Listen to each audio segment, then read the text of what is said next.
গোপীবল্লভপুর নামে একটা খুব সুন্দর গ্রাম ছিল। সেখানে হরিদাস নামে একজন লোক তার স্ত্রী সীতা আর ছেলে পল্টুর সঙ্গে থাকত। তারা খুব গরিব ছিল। হরিদাসের একটু জমি ছিল, কিন্তু সেই জমিটা জলা হয়ে গিয়েছিল, তাই সেই জমিতে কোনো ফসলই হতো না।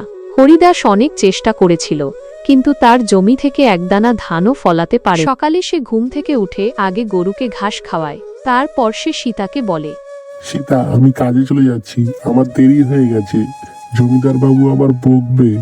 তুমি পল্টুকে খেয়াল রেখো, ও বড্ড বদমায়েশ হয়ে গেছে।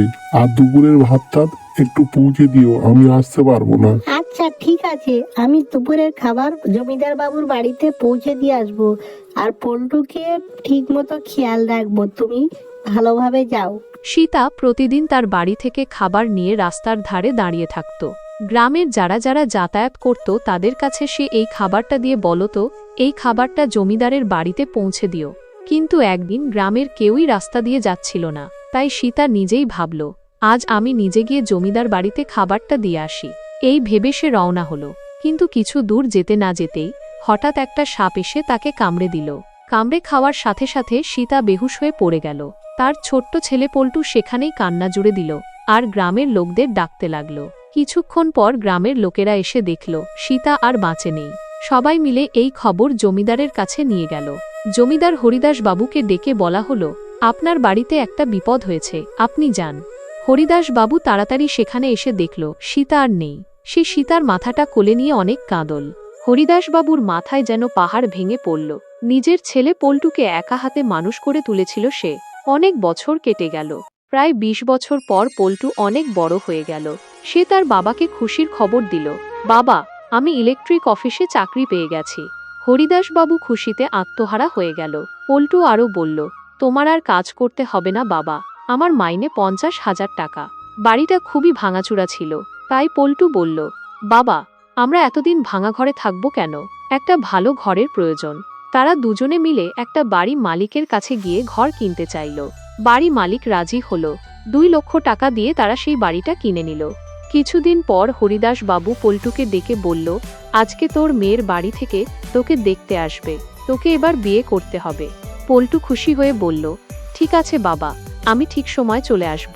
বিকেলবেলা মেয়ের বাড়ি থেকে অনেক লোকজন পল্টুকে দেখতে এলো। পল্টুকে দেখে মেয়ের বাড়ির লোকেরা খুশি হয়ে গেল। হরিদাস বাবু বলল, তাহলে আজকেই পাকা দেখা হয়ে যাক। এইভাবে তাদের বিয়ের দিনক্ষণ ঠিক হয়ে গেল। কিছুদিন পরেই দুজনের বিয়ে হয়ে গেল। সংসার ঠিকঠাক চলছিল। একদিন পল্টু অনেকগুলো টাকা এনে তার বউকে দিয়ে বলল, এই নাও, এই টাকাগুলো আলমারিতে রেখে দাও। হরিদাস বাবু টাকাগুলো দেখে অবাক হয়ে গিয়ে জিজ্ঞেস করল, এতগুলো টাকা তুই কোথায় পেয়েছিস? পল্টু উত্তর দিল, বাবা, ওসব তুমি বুঝবে না।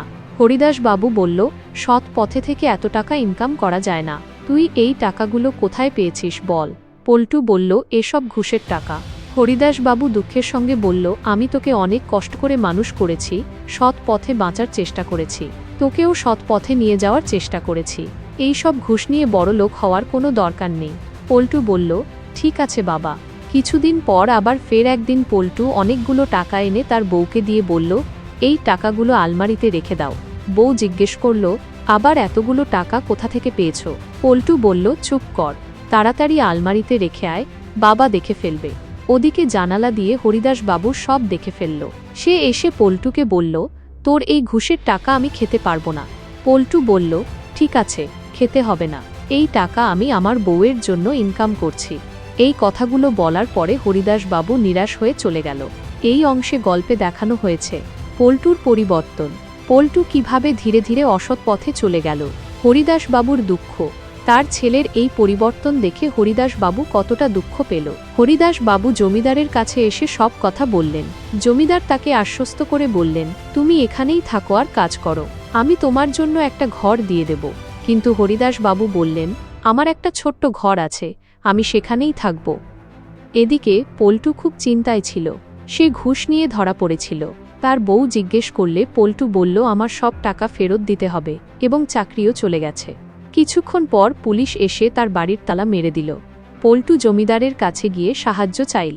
জমিদার তাকে তার বাবার কাছে যাওয়ার পরামর্শ দিল। পল্টু এবং তার বউ তার বাবার কাছে গিয়ে সব কথা বলল। তার বাবা তাদের ক্ষমা করে দিল এবং বলল, আমরা আবার সবাই মিলে ভালো থাকব।